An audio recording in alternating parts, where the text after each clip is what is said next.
The advice and opinions expressed by the host of Autism Live and her guests are meant solely as suggestion and should not be in any way construed as child-specific advice. Any choices you make in determining your child's treatment are completely at your own discretion.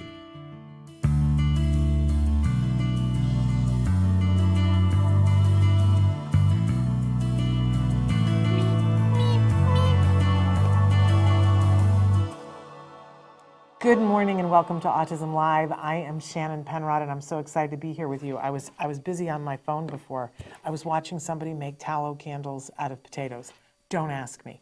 But I'm so excited to be here with you this morning because look at this topic that we're going to be talking about. Top 10 tips for when things aren't going well at school.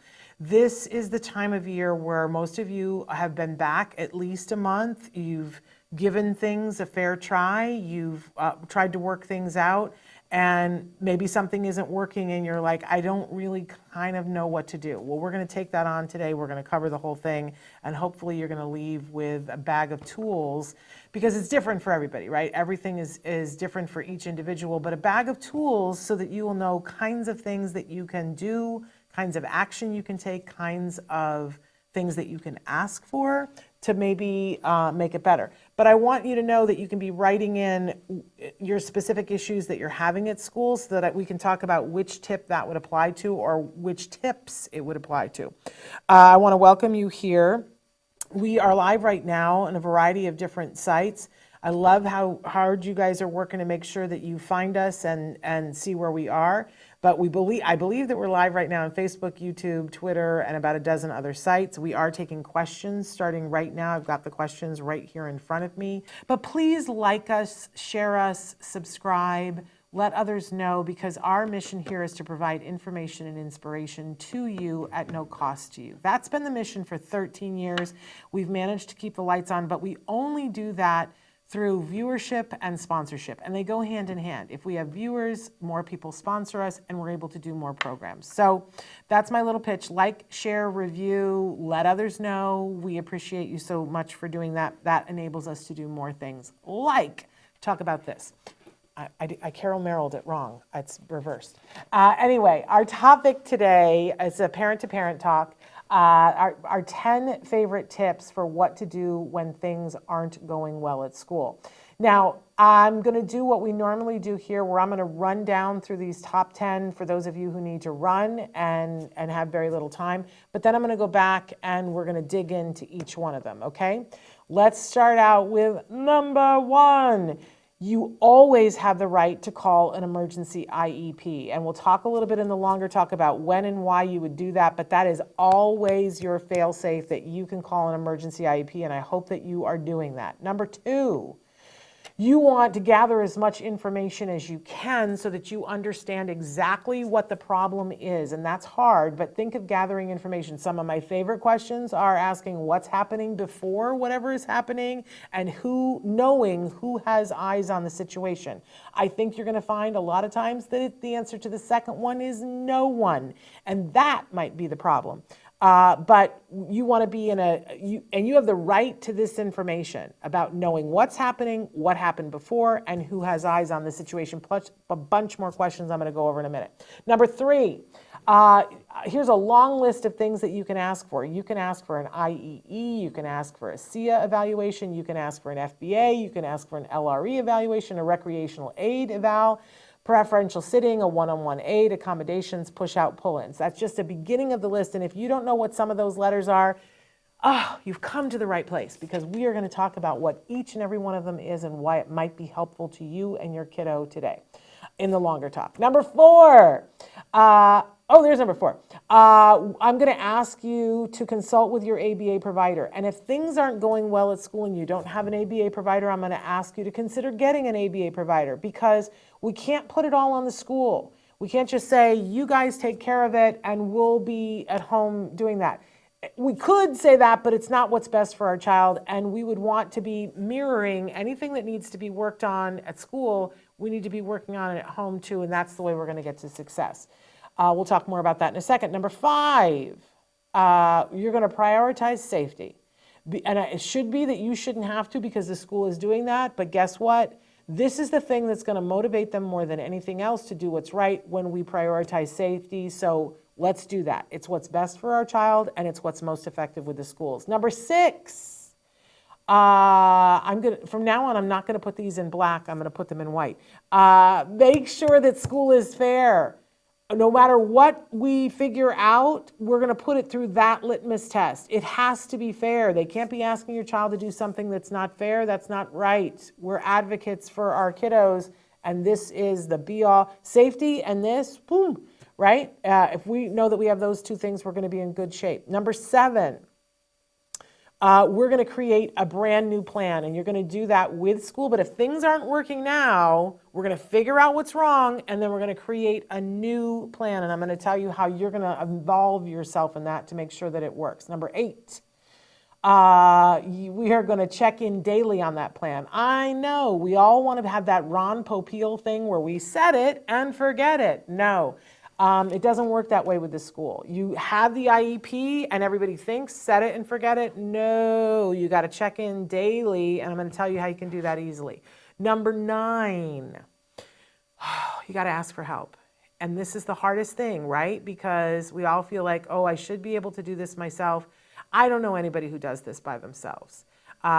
We have, for those of you listening to podcasts, we have an image of a car in a pit stop with a bunch of workers working on all ends of the car. You are going to need some help and support through this, and we're going to talk about who you might ask for help for different situations. And last but not least, number 10, you are not going to relent. I love that I always quote Holly Robinson Peete early on after my son was diagnosed. She did a blog about here are the 8 things that she wanted the world to know about autism. And one of the things that she said was if you can't be everybody's friend. And if you're a parent of a child that's been diagnosed, and she said, if when you're walking down the sidewalk to go into your child's school, if the admins in the office aren't looking out the window and going, oh no, here she comes, then you're not doing your job. Love Holly, love that advice. We have to be willing to get down on the mat and wrestle for our kids. And so we're going to give you some advice about how you don't relent. Okay, there was our top 10. Now we're going to go back to the beginning, and we're going to go through these and really dig into them. So let's start with number 1, call an emergency IEP. And I know for some of you are like, well, I know this, of course. But let's talk a little, for some of you who don't know that this is your right, you can call an emergency IEP anytime you want to. I would caution you that it's not something you do just because it's Wednesday. Right? Calling an emergency IEP, for instance, let's take a couple of scenarios here, and feel free to write in with questions, you guys. But if, let's say that you get a note from the teacher, and the teacher says, hey, we had a little incident at school today, and there was a little shoving match between your child and another child, and I just wanted to let you know, and here's basically what happened, and we'd appreciate it if you would talk to him, right? I would have a bunch of questions. I did kind of fold my paper here. Do you know how, if you watch the show regularly, I need to get better markers. I always talk about the 3-term contingency thing, and I fold my paper because I want to know the ABCs of behavior. A is for antecedent, what happened before, B is the behavior, and C is the consequence. A lot of times the teacher will send home a little note and say, oh, there was a scuffle, there was a shoving match with your child, we would like for you to talk to them. So that's them telling you the B. Right? Sometimes they will tell you the C for your child. They're never going to tell you the C for the other children. They're not allowed to. Or at least they say that. I'm not sure how accurate that is. But, I think there's a little bit of truth to it because you don't want them to tell another parent what the consequence was for your child, right? That's private. So maybe it is a thing. But anyway, they're giving you the information about the B, the behavior. Oh, there was a tussle on the playground and your child and another child were shoving each other. Okay, now we know what the behavior was. Thank you. I'd like a little bit more information but I'll take that. And then sometimes they'll tell you the consequence. They'll say, and so your child was put in a timeout and they had to sit on the bench and they didn't get to finish kickball. Okay, I would want to know a little bit more than that too, but at least I know what the consequence is. But notice, very often from school, they don't tell you what the A is. Now, I think that this is the most important thing, and I was taught very early on, whenever you get a note home from school, to respond and say, what happened before? Because that's what the A is. This behavior did not happen in a vacuum. It didn't spring out of nowhere. Your child didn't just suddenly decide to shove another kid. Something happened before, and if we don't find out what the before is, we're not going to be effective at dealing with this behavior.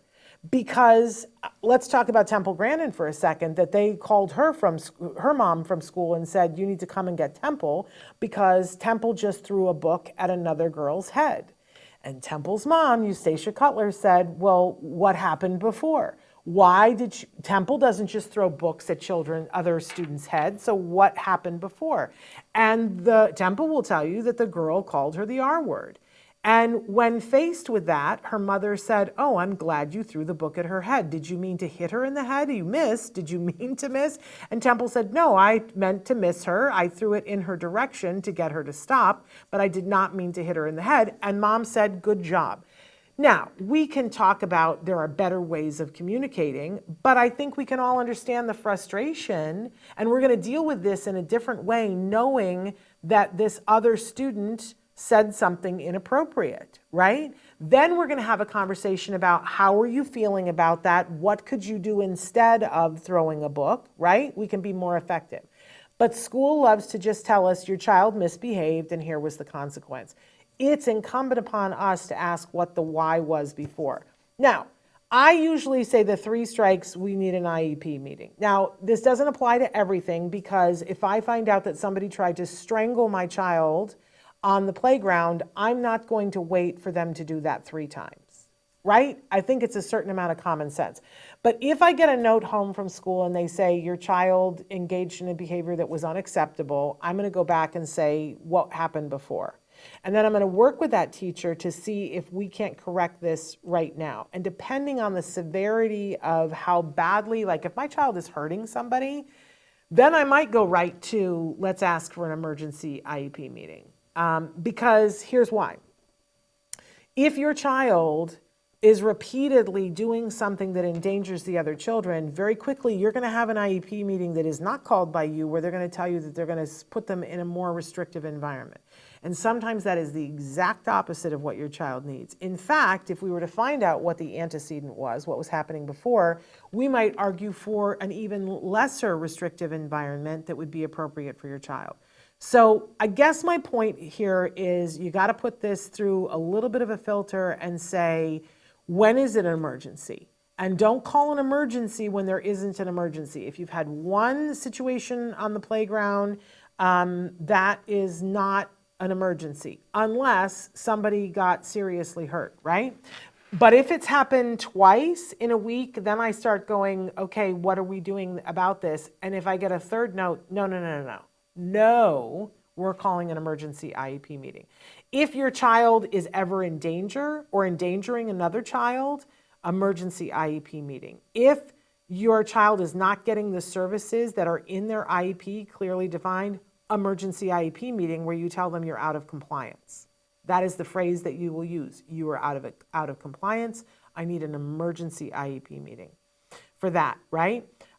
Anytime safety is involved, emergency IEP meeting. Everything else, I give them a couple of tries, 3 strikes, you're out, okay? So don't be afraid to call an emergency IEP meeting, but here's a couple of tips. When you ask for an emergency IEP meeting, do it in writing. I suggest that if there is a safety issue or that there is a lack of compliance, that you put that right in the ask. I am asking for an emergency IEP meeting because of safety issues. Don't go through the whole thing with them. Don't tell them all the different safety issues because then you're going to have a discussion that's not at the IEP meeting. But if you say, I am requesting an emergency IEP meeting for safety issues, they better get moving. They better get moving and they better give you that meeting and it better be toot sweet. This waiting a week or 2 weeks for an emergency IEP meeting that I'm seeing currently is not appropriate. I had another word. Did you watch me edit that? Right? No, it's not acceptable. So don't be afraid to push this button. I think it's far more often that parents should call an IEP meeting and don't and say, I'm going to wait, I'm going to do whatever. I've seen a couple of parents that just try to push this button for anything. But that really isn't the norm. I think it's much more likely that you guys hold back and go, well, I'm going to give it one more week. I really want to encourage you to think about your child and your child's well-being and their experience at school. And if things aren't going well, for some of you, you're 60 days into school. If it's not working, you need this now. So, when you need to push this button. Okay, let's move on to number 2. So we've already talked about, that anything happens at school and you're notified about anything happening at school, you should be asking what happened before. And then I would also revisit the consequence thing and say, and so what are you doing about it? There is this strange phenomenon with school that they will send notes home as if you're going to fix it. And it's so interesting to me, and I have used the phrase, you guys have watched The Incredibles before, I have used this phrase and said, I am not Elastigirl. He is at school, I am at home, my arms can't reach to school. What are you doing about it? Because I cannot be there at school to fix that. We are going to talk about how you're going to work on it at home, but it is not your responsibility. It is the school's responsibility. So gather as much information, know what's happening before, and it is absolutely key to know when this thing is happening that isn't going well, whether you're the one who's calling it out or school is the one who's calling it out, who has eyes on the situation. This is so telling. Because if your child comes home with a bruise and you write and say, why does my child, first of all, take a picture of it, right out the gate, like the minute your child comes home, you have your phone, you see a bruise, take a picture. And then go back to them and say, I would like to know where this bruise came from. And if they say they don't know, that's a problem, right? If when you say who had eyes on this situation and they say no one, that is a problem. All too often, our kids who are on the autism spectrum are at school with too little support. I feel comfortable saying that. It's a generalization, but I feel comfortable saying that as a former teacher and as a parent whose child went all through elementary school and as a person who has volunteered at schools across the country, and been at IEP meetings. I think and worked on a committee for a prominent candidate about IEP reform, I feel confident in saying to you, our kids are under-supported in the classroom. According to IDEA, your child has the legal right to enough support, and it doesn't say, but up to this dollar amount, enough support for them to be able to succeed in the least restrictive environment in which they can access the curriculum. So not do all of the things in the curriculum, access the curriculum, right? If your child is not able to sit and hear the lesson, then without acting out and hitting people, then no, there probably is a more restrictive environment which is going to be appropriate for them. But a lot of our kids can do it if they have the right support that is there. So one of the things that we do is we ask, so who does have eyes on the situation? And when we're told no one, that is part of our argument to fight for more support. Well, then we don't have enough support. This happened because you didn't have enough eyes on the situation, and my child requires that level of support. Do you see how we get there? But you have the right, school gets squeamy when something happens. You have the right to ask questions and say, what happened? What happened? Who's responsible? Who has eyes on the situation? And to ask what isn't happening, right? You have the right to ask during the time period that the thing happened, what was the educational goal for my child during that time and who was measuring that goal? And if they say no one, that's another problem, right? And it's all part of how we fight for more support. So do your fact-finding mission. Don't let them deter you when they act like, well, the teacher has it all under control. And no, I have been a teacher. If you have 20 students, if you have 30 students, I've been in a classroom where I had 45 little lives that I was responsible for. It is impossible to have eyes on every single kid every single minute. And teachers, you can be a great teacher, but you can't be responsible for all that. And teachers cannot fight for an aid for their students who need them. They can't. That's not a part of, they can say this child could use some more support, but they will not be encouraged to fight for your child. That's our job. We have to fight for that. Teachers will appreciate it. Every single time I fought for an aide in one of my son's classrooms, the teacher would come to me and say, thank you so much. I really appreciate that. Because they want the support for their kids too. Nobody goes into teaching because they're a slacker. They don't last long if they do that. But they know that their kids need more. And having another person there to help and support is truly awesome. So gather as much information, make friends with people. You know, I always say volunteer at the school, and sometimes you'll go and they don't even let you in the classroom and you're working the copier.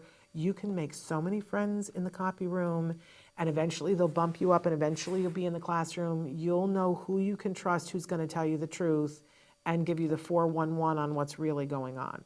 Cultivate those relationships. I know you're working, you have a lot of things on your plate, but I'm telling you, it's worth it to have an in at school. Okay, or even just ask the other moms who are volunteering and getting in there. So what is really happening? I know for me, that was a priority, that I be in the classroom and that I be volunteering. And there were a couple of times that I went to other moms and said, you know, you should know this is what's going on. And yeah, I'm that kind of a troublemaker. That's me. Anyway, moving on to number 3. There's a lot of things that you can ask for that are really helpful. So if you're having troubles at school, and again, we're generalizing here, and we're trying to figure out what you might be having trouble with, write in if you want to say something specific. But let's go down the list that I have here, and this is just a beginner's list. So an IEE is an individual education evaluation. The school's going to do evaluations every year, and especially for every 3 years for your triannual IEP, they're going to evaluate your kiddo. While we're talking about that, I really want to encourage you, when they start asking to do the IEE, ask them to do it not during class time. Ask them if they can do it before school, after school, because your child's going to get behind while they're doing their evaluations. And their evaluations are not always really beneficial to your child or you. So don't let it take up valuable. Look, here's the thing that I always say, that, why is my alarm going off now? That's not what I always say. My son's school wouldn't allow me to drop off his lunch during core instruction time. They would say it's disruptive. We don't disrupt core instruction time for anything. I appreciate that. I really do. But if I can't drop off lunch during that time, you can't pull him out to do your silly little evaluation. Sorry, rules don't go both ways. Don't let them take your child out of instruction that they desperately need to do these tests. But school will do these evaluations, and they will have their results, and a lot of times they're just not useful. We could speculate on why that is, but you have the right as a parent, if you don't feel that their evaluation is thorough enough, or you don't agree with it, or you don't recognize your kid in it, or they've done the evaluation and they've recommended something and you don't think it's appropriate, you have the right to ask for an IEE, an individualized education evaluation, by a third party that's not at the school. And guess who gets to pay for that? Not you. The school has to pay for it, and you can ask for it. That's all you have to do, is ask and say, we would like an IEE. Now, the school is going to tell you, oh, okay, but why, right? No, you can just say, because we disagree. And you don't have to go into lengthy detail. You don't owe that to them, right? You just say, we disagree, so we would like an IEE. And the school's going to say, okay, we'll send you a list of people for you to pick who from. You don't have to pick somebody from the list. You can go pick somebody from outside of their list, and you still aren't paying for it. So if you disagree with what's happening, feel free to ask for the IEE. Now, the SIA, this was never on my list until I met this fabulous BCBA. Shout out to Marcy Fibro, who turned me on to this evaluation, which I think can be very useful in some considerations. And of course, I'm not going to remember exactly what the SCIA stands for, but it is a evaluation to see if your child, if a one-on-one aid would be appropriate for them. So I'm usually a fan of going in and just arguing for the one-on-one aid and not arguing for the SIA, but for some of you where you're not getting any traction, ask for the SIA. And say we'd like him evaluated or her evaluated to see if an aid would be appropriate. Could be a thing. It's going to cost them time and money, and they're going to move slowly, push, push, push, push, push.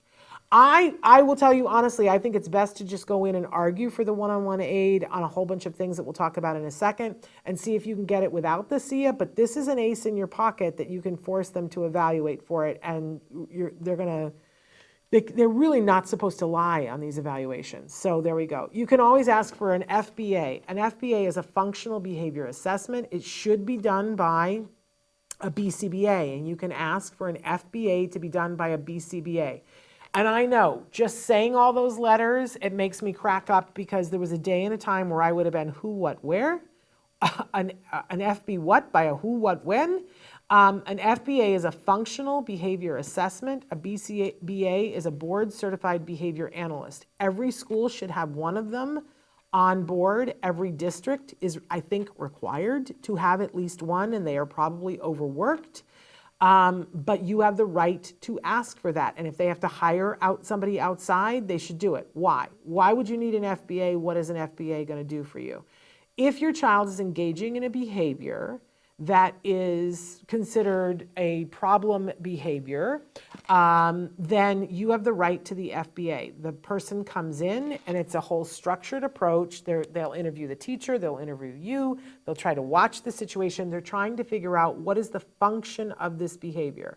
So this child is biting other children. Why? They're going to look at that A, B, C and figure out what, are they doing it for attention? Are they doing it to escape something? Are they doing it because it feels good? Because the intervention for all of those choices is vastly different.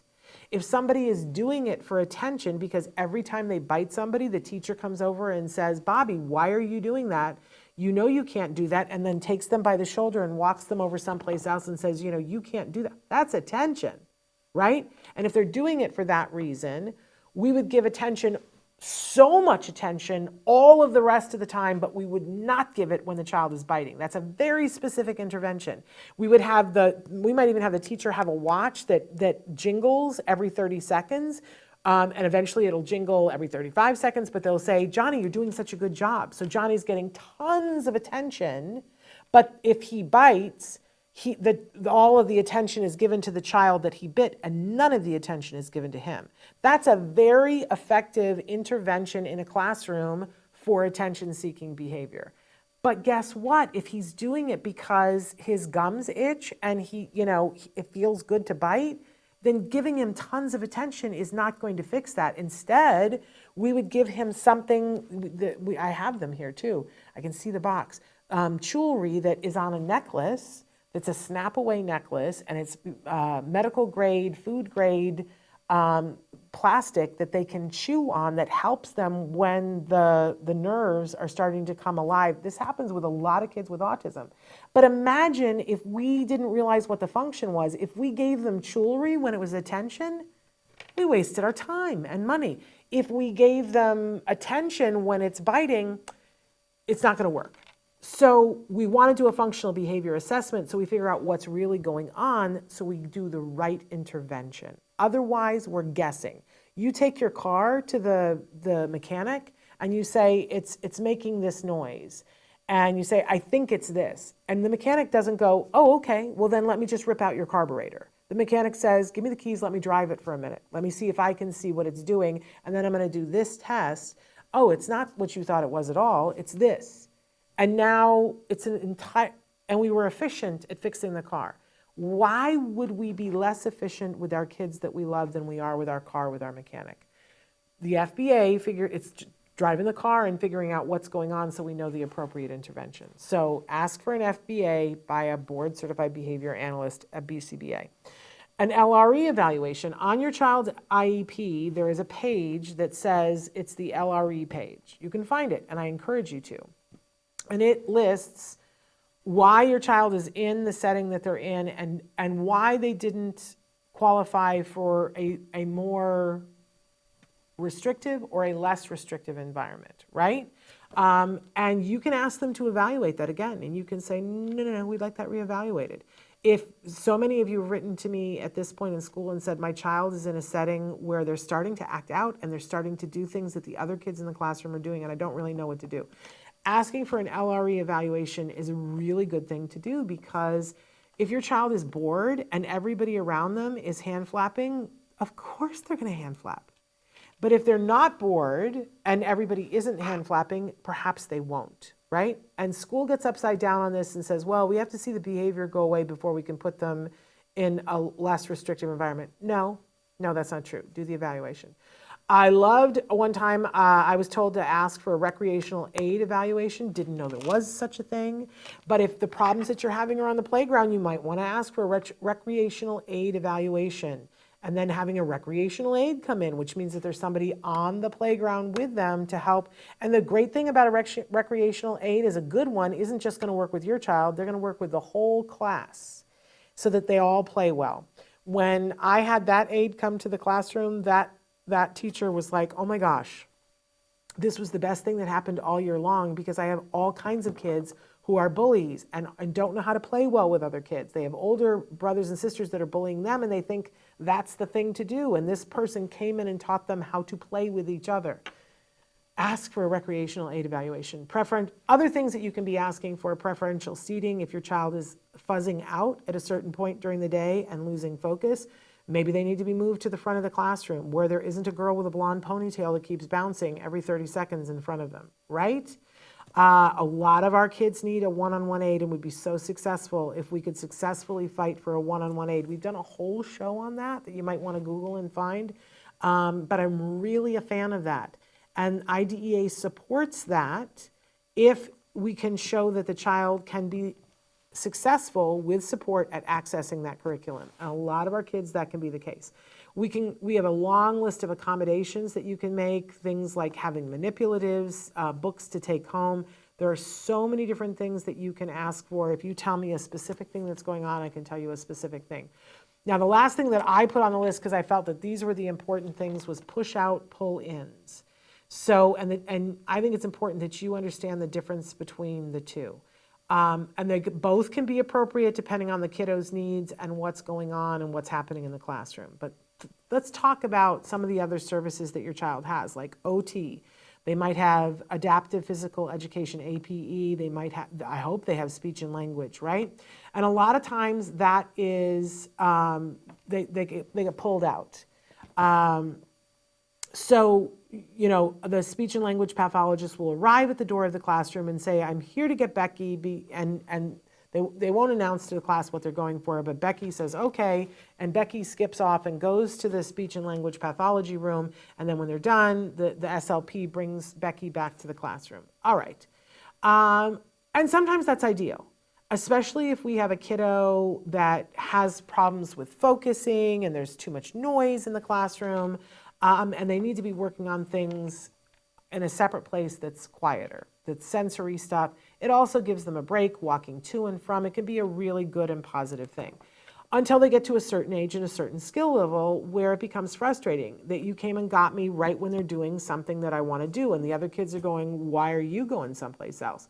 And, you know, and now they missed something when they were in the classroom and they come back and they're behind, right? And maybe they're struggling with connecting with the kids in the classroom. So then I would say, no, with the pull out, and I would go to a push in where we have the speech and language pathologist come into the classroom, and we are in cahoots about that we do that during a time when we're trying to work collaboratively, and they help them to be able to use what they've learned in that group setting, right? Well, we can do this with all kinds of things. There's a time and a place when it's great for OT to take the kid out and give them a sensory break and let them work out some of their yayas, right? But then there's also a time to have that be a push in. I put them backwards. The push out, pull in. It's pull out, push in. What can I say? But sometimes it's important for them to be there to help them to deal with the sensory things happening in the classroom.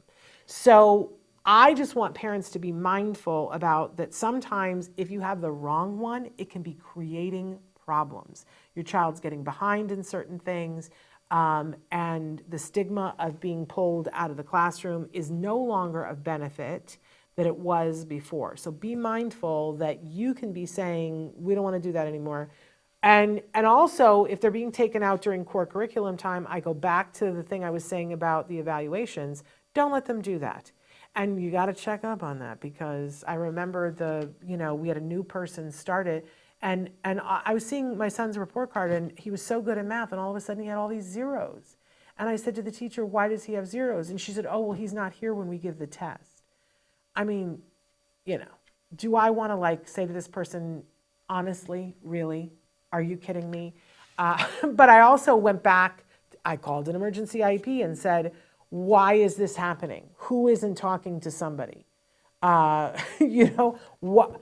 Because, why are you having a test when he has somebody coming to take him out to go do something else? Who changed the time? Because it wasn't this way before. And why aren't you talking to each other? And really, shame on you. But that is a reason to have an emergency IEP when they're not discussing things like that. You can't just fail your child because he wasn't there because no, don't even get me started. Anyway, this is why you got to talk to them, because as much as we think that their best interest and their top priority is your child, it isn't. And that has to be your job. So we're already on number 3 and I'm almost out of time. Let's go number 4. I got to go faster. Number 4, consult with your ABA provider. Yes. I said before, I'm not Elastigirl. I can't go to classroom and put hands on, but I can work on skills at home that set him up for success in that classroom. So if the teacher is telling me that at home, first of all, I got the note and it said he kicked Bobby. And I say, what happened before? And it says, well, I didn't have eyes on the situation, but you ask and ask and ask, and you find out that Bobby has been calling your child a horrible, horrible name, right? So now we go back to the child and say, what do we do? Let's work on when somebody calls you a horrible name. What are some retorts that you can make back to them? Can you ignore them? And we work on that and rehearse that at home. And our ABA provider gives us a whole bunch of skills to be able to do that.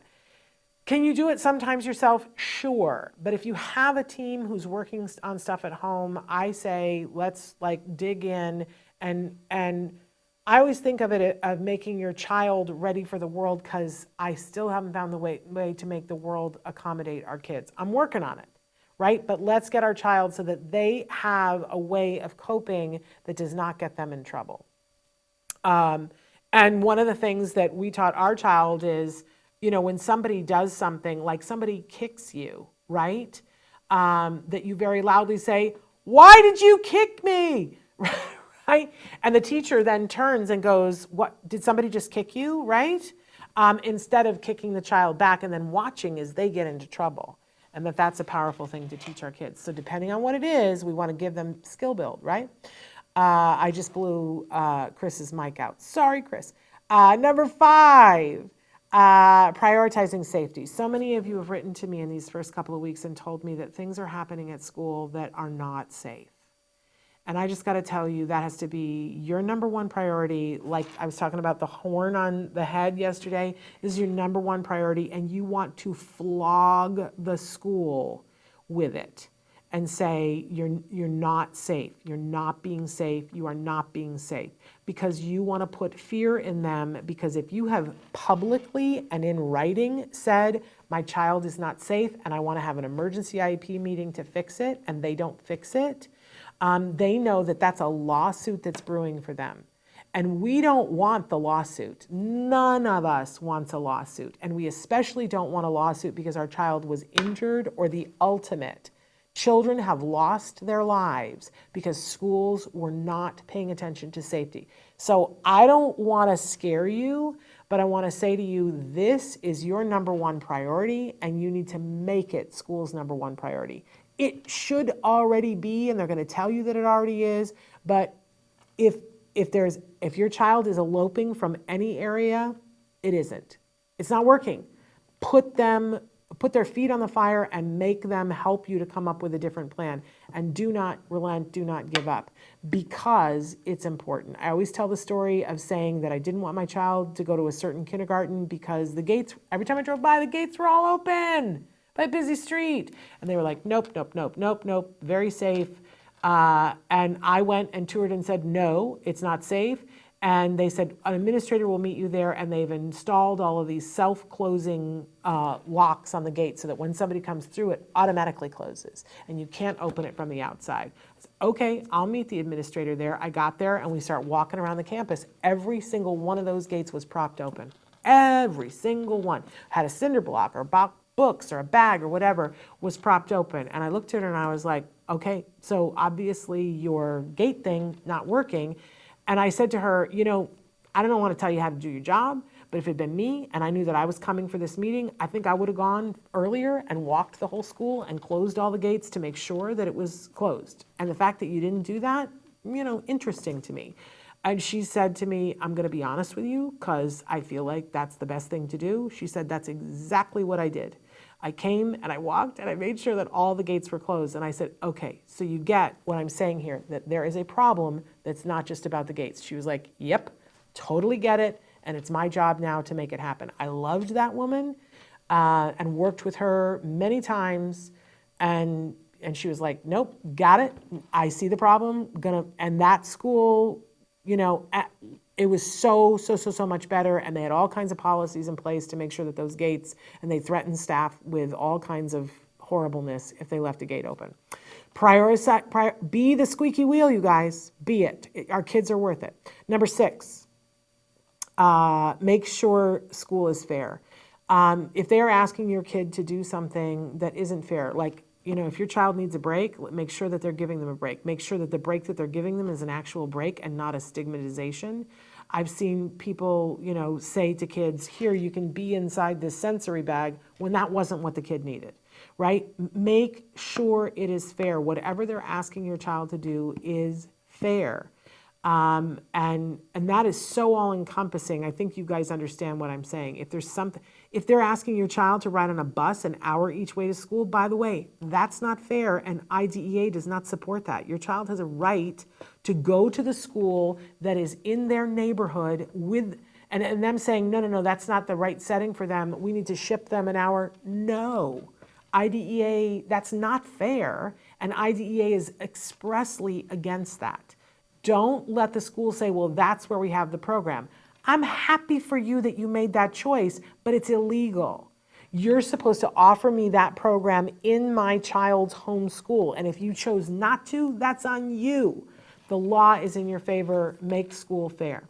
Number 7, you're going to create a new plan with the school.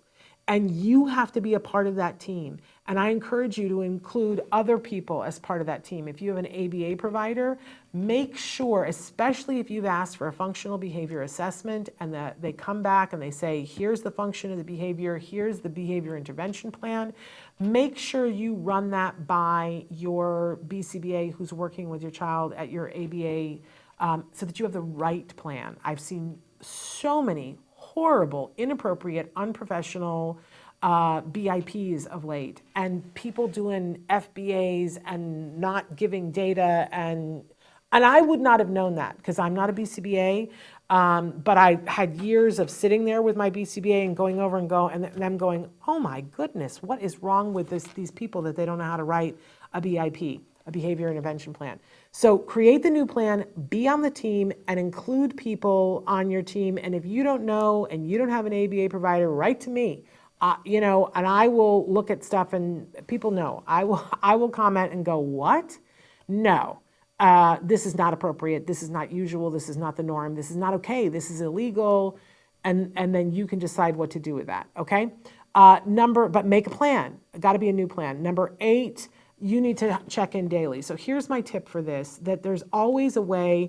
You can buy one of those little notebooks and go to the teacher and say, here's my little notebook that I'm putting in this pack of his backpack, and I'm daily going to send you a message to tell you what's going on with him, and I would love it if you could just send me back a daily message. It could be that easy. We also had token economy boards that were different things that when my son had a one-on-one aide, so it wasn't the teacher doing this, that we would have the day segmented. It was different times, different charts for different times when he was little, like when he was in kindergarten. He had to get a certain number of stars, and if he got a certain number of stars, then he got either daddy dollars or mommy money. He would get $1 that we printed for them and gave to the aide. And once he got, I think it was like 42 of them, whenever he had 42, we would go to Disneyland that day. And he knew it, and he wanted to get those stars so that he could get that money. Later on, it was things like, he had to have 3 green dots, and if he got 3 green dots, that he got to come home and play an hour of video games when he got home. But that was daily communication. However you decide to do it, but you need to have daily, don't wait for the next IEP to see if things are working. You have to have a way that they are communicating with you daily. Talk to the teacher about what they're comfortable with, whether they're just going to send you an email every day. I think most of them prefer the little note thing, or you can even print out sheets where they, check off and go, great work today, or ask him about this so that you have something to talk about with your child about school. But put that in place and make that part of your IEP so that you can have daily communication. Number 9, because I'm running out of time, you got to ask for help, you guys. Now, sometimes you can write to me and ask for help, and I will tell you what I can tell you in the amount of time that I have to tell you. And I'm not a lawyer, and I'm not a BCBA, but I'm here for you. And people will tell you I do this all the time because this is so important to me that school is good for our kids, right? But we love to talk about. And of course, now I'm not going to think of what the website is. Somebody help me. It'll come to me in just a minute. But there is a website that's just about parent advocates that are actual parents that are lawyers and advocates, and you can search to see where why can't I think what I'm having a brain bubble, you guys. It'll come to me. We'll put it in the notes at some point. But you can just search for educational advocate in your area. I talked about Ariva Martin earlier. She has a program that she trains parents in how to be advocates for their child and then to turn around and help other families. So you can reach out to Special Needs Network and see if you want to do that, or if they have an advocate that's taken the program in your area. You can find an educational lawyer. I love to recommend, if you have the funds, if there is a pocket of money someplace, or you're a rich relative and you can afford to bring an educational lawyer on earlier as opposed to later, you will never be sorry. It will save your health and save your child's education program, and you don't need to have them every year. If you go in with a lawyer once and fight with the school and get what your child needs, they know that you're willing to do that and spend the money, and they will stand down, because if you get a lawyer, they have to have a lawyer, and their lawyer is more expensive than your lawyer. So there is that. If you can swing it, get yourself a lawyer. If you cannot, like many of us, I could not afford that, you can consult with lawyers. Most lawyers will give you a free half-hour consultation, and they're happy to do it. You go in with all your ducks in a row and you ask as many questions. You have it on a piece of paper, ask as many questions as possible. Sometimes I have seen a lawyer say, I'm going to take your case because it's so bad and it's so clear cut. I'm going to take it pro bono, but we're going to build into it that when you win, they're going to pay my fees, and they win. So don't be afraid to consult a lawyer, even if you don't have the money to do it, because I've seen that work for a lot of people. Sometimes it means just finding a local support group and saying, is there a mom here or dad here who's really good at this kind of stuff? But don't be afraid to ask for help. It's a good muscle to strengthen. I don't really know anybody who did this all on their own. It's exhausting, and everything else that you have to deal with, school is a nightmare. And there are times when they're going to try to make you feel like you're the crazy one. And you need somebody in your corner to go, no, that's not crazy. You wanting that is not crazy. Them saying you can't have that, that's the crazy. So it's really helpful. So ask for that help. And number 10, perfect timing, because we got 2 minutes to talk about this. You really can't relent. I hate to say this because I am a former teacher and I love teachers. I don't like administrators. You know why? Because they're the people who have the bag of money and they're having to figure out how much candy to give everybody. And they have programs that they want to do, and our kids don't have full funding. That is, I don't want to go political, but I'm going to go political. We're getting ready, we're heating up towards an election next year, and it's really important to me, and I've said this before, and I'm just gonna throw it out there, that I really wanted to know who was gonna fully fund IDEA in the last election, and I talked about it, I'm gonna be talking about it again. I'm gonna say that, Joe Biden promised that he was gonna fully fund IDEA. And I know that there was a little thing called a pandemic, and there have been other things, and there are strikes, and there are all these other things going on in the world. And he still has a little over a year, but he better do it, is what I'm going to say. Or somebody else better do it. On the other side, people are saying that they're going to completely defund the education department, and that's not good for our kids. I'm just going to throw that out there. But the reality, whatever side of the puzzle you're on, the reality of it is that right now there is a law of the land that says your child is entitled to, and it's a whole bunch of things, right? And the Supreme Court has ruled in the last few years that de minimis, doing the minimum on IDEA, is not legal. So legally, it's all on your side. The problem is no one on either side of the aisle has ever fully funded it. So there is a bag of money and there isn't enough, which is why these administrators are giving out little amounts and trying to hoard the money, because there isn't enough money. You can't participate in that. You have to get very clear that you have to advocate for your child, because there is no one else who will. And sometimes that's going to feel bad, because they're going to say to you things like, well, if we give a one-on-one aid to your child, then none of the kids in third grade are going to get the computer lab that they had, because that money was earmarked, but now it's going to have to go to your child's aid. That was said to me. And you know what I said? Oh, is that my problem or is that your problem? And her response to me was, oh, I had no idea you would be so cold and callous. And I said, who is being cold and callous here? The law says that my son has a right to that, and you are trying to shame me out of it. Who is cold and callous? When I say don't relent, I'm saying don't relent.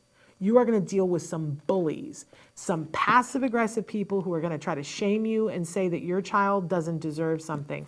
I'm sorry, that's a lie. Your child does deserve it, and the law says so. So the only white flag, and there's a white flag on the screen, that's the school's white flag, and you don't give up until they do that. Are you going to get there by yourself? No. You got to have some help, and you got to steel yourself and not get so emotionally upset about it that it tears the rest of your life apart. I've also been there and done that too. That's why you get the help and the support, so that you can fight for your child, know that you are going to win. You will win. The law is on your side. The fact that it's not fully funded, it is your problem, but you do not have to come up with a solution. You just fight for your kid. And I'm going to tell you something, and somebody shared this with me. If you fight for your kid, it ends up helping so many other kids down the road. Because once the school realizes we can't get away with this and we got to put this program in effect for this child, it's there for other children too. So fight for your kid, prioritize your kid right now, know that it's going to help other students down the road, and that other students right now are not your issue. You have to fight and advocate for your child. That is your job, and I'm here to help you with that. And I know the benefits of when you do that, not only for your child, but for other children coming down the road. And I've had so many teachers and aides come to me after the fact and say, I just really want to thank you.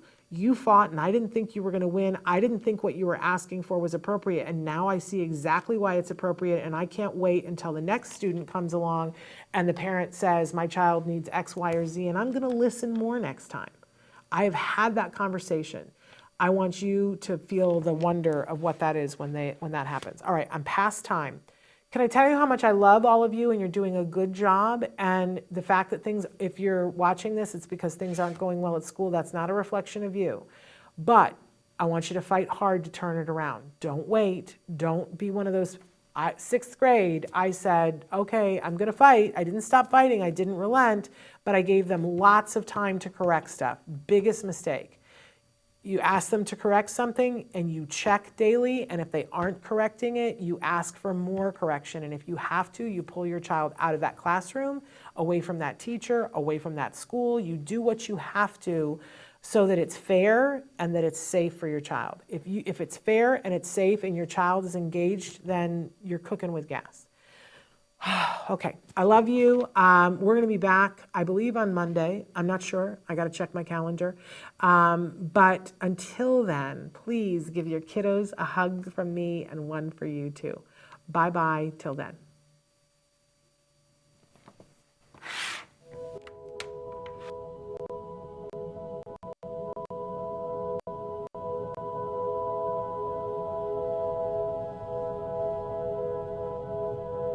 If you found anything helpful in this video, please give us a like. In fact, make sure that you smash that subscribe button on YouTube and give us a like on Facebook.